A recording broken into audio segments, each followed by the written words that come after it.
My name is Dan Fox. I've been living in Brooklyn since 2009, and I primarily do comedy and make music.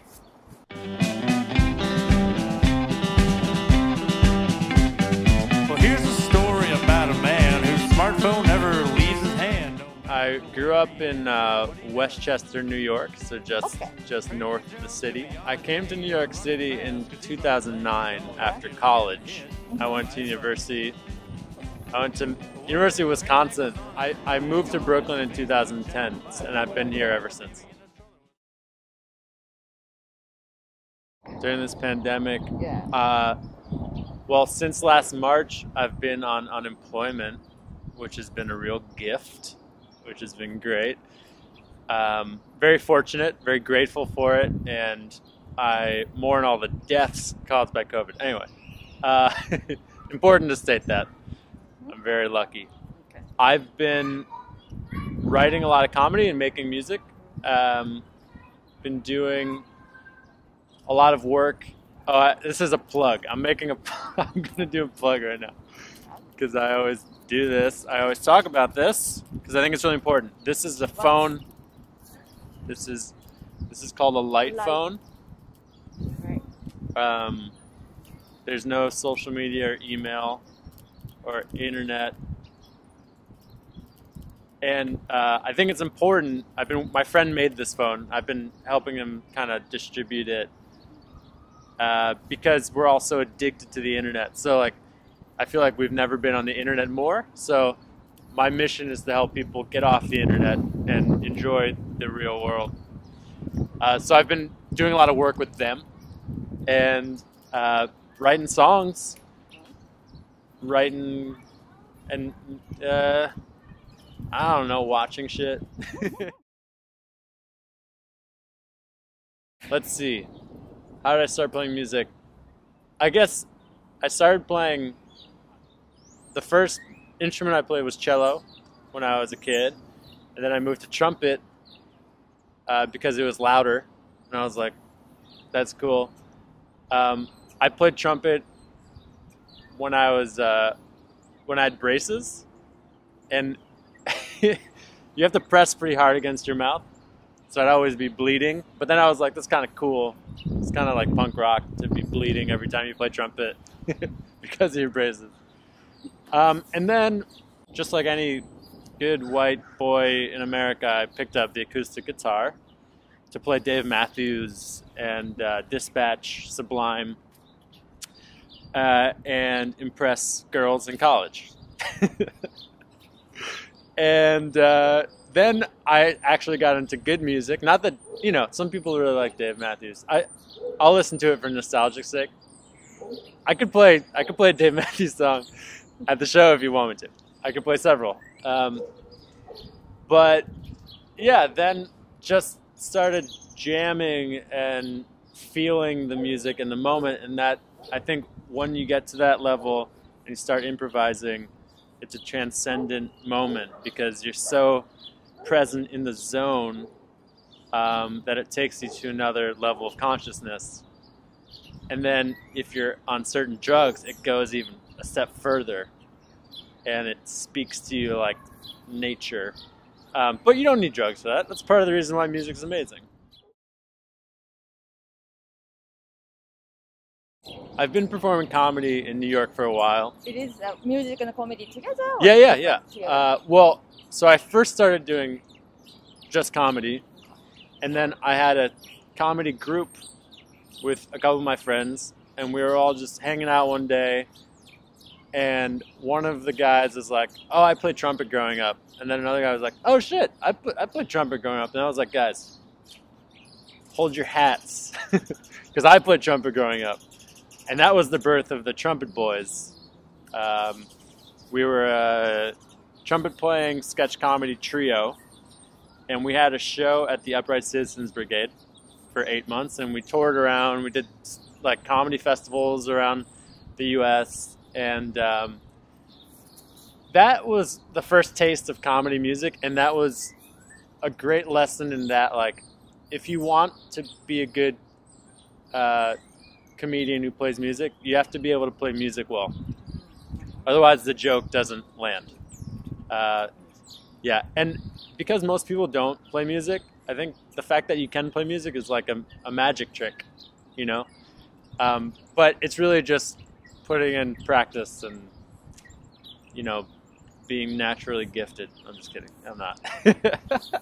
So how long will you play music and comedy? 10 years? Yeah, so I started doing that in 2014, 2015. And then when that show ended, I started writing my own songs. And then I formed a band called The Various Artists, which was basically the idea behind The Various Artists. It's like every song is a different band. And our album is like a mixtape. So it's a different personality. And then when we're performing, we'll play a song as a band, and then the whole band will turn, and then come back, and suddenly we're a new band. That's why we are The Various Artists. So we had a punk band, a country band, a blues band, a Tame Impala sound-alike band that was called the Flat Whites, because that's like an Australian coffee beverage. I love Australians very much, and I like making fun of them because they're ridiculous people that I love dearly, dearly. So yeah, since then, actually this pandemic, I've tried to shift my perspective from thinking like I'm the best I can be and trying to humble myself and take lessons. So I picked up the piano. I'm trying to learn more about music theory on guitar, and just like shifting to a learning mindset instead of like I'm the shit. There's no way to improve because I know everything and I'm a god. Not that I thought that way, but I also wasn't taking the time to learn. And it's so satisfying to practice and then get better at a thing. It's a very simple idea, but it's profound, and I recommend it to anybody watching. Oh, thanks for watching that Letterman. That was in 2013. My friend was working for Letterman at the time, and I had an office job, and we were chatting online. Not on America Online, but on GChat. I want this jacket. Yeah, it's on eBay if you want to look it up. Or I'll sell it to you for $5,000. Anyway, so basically he was like, hey Dan, can you film yourself eating goldfish crackers off of a treadmill by the end of the day? And send a video to me. And I was like, yes. 100%. Absolutely, yes, I can. And about 4 months later, he was like, hey, are you still interested in doing a stupid human trick? Because we want to call you in. And when they call you in, you don't automatically get it. They audition 6 people and 3 people get it. And but once I saw the treadmill there, I was like, I think I'm gonna be on TV tonight, folks. And yeah, apparently Letterman like really was making fun of me, but he liked it because he wouldn't. My friend was saying like he wouldn't take the time to make fun of you if he didn't like you. So it was very sweet, and that is still like the #1 thing people talk to me about, and that was 8 years ago. So I have to do something to top that. Hopefully I will soon, but it's a high bar that I'm not in my professional career. It's a really high bar to pass. So one day. Yeah, so the future. I actually just shot a commercial yesterday for a cryptocurrency exchange. So you know what I'm fucking excited about? I think I'm gonna buy a car from the money I made from this commercial. I want to drive to the beach many times this summer. I want to go take hikes. If you want to go take a hike, let me know. We'll go. And other projects, I just signed a contract for a TV show that I'm gonna make, so that's cool. It's making fun of wedding videos because, as we say, the wedding videos, they make them for the likes, not for love. I don't like social media, but it's a fucking necessary evil in marketing, and I embrace being on it right now, if that's how you're seeing this. Hi, social media. I love you, but I kind of hate you.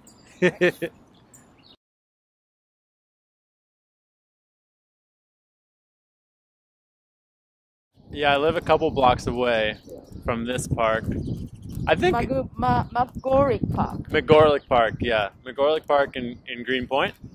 What was nice about the pandemic, so it kind of struck in March, and then it was cool to see the trees bloom and the flowers, and see the transition of the seasons in this park. This morning there was an accident outside my apartment. That was kind of cool. It was loud. Oh no. I felt bad for them, but it was interesting to watch the whole drama unfold. That people get out of the car, call the police, this angry man, a frantic woman, the drama every day outside everyone's window. We all live in our own films.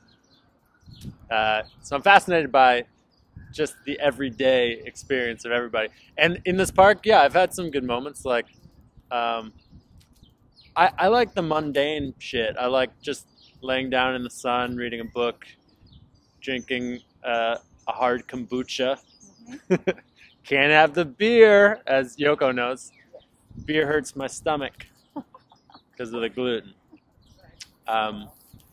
Yeah, actually one of my favorite memories from the pandemic was jamming with Yoko and Hard Nips, bringing whiskey, and Yoko, almost giving me alcohol poisoning with the amount of whiskey she poured for me, which was a lot of fun. But when I got home, I did not remember the conversation I had with my partner before I went to bed. So thank you, Yoko, for that, and the hangover the next day. That was really fun. That was really fun, yeah.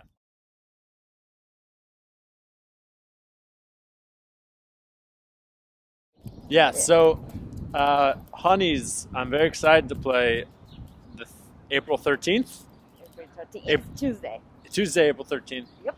I will be playing a mix of some of my original comedy songs, some new ones, some old ones, and then a couple covers, which I'm excited about. Hopefully get people singing along and get the vibe up. Just have fun. I want some good laughs. I want some good smiles. I want some good sing-alongs. Right. I want to have a good time.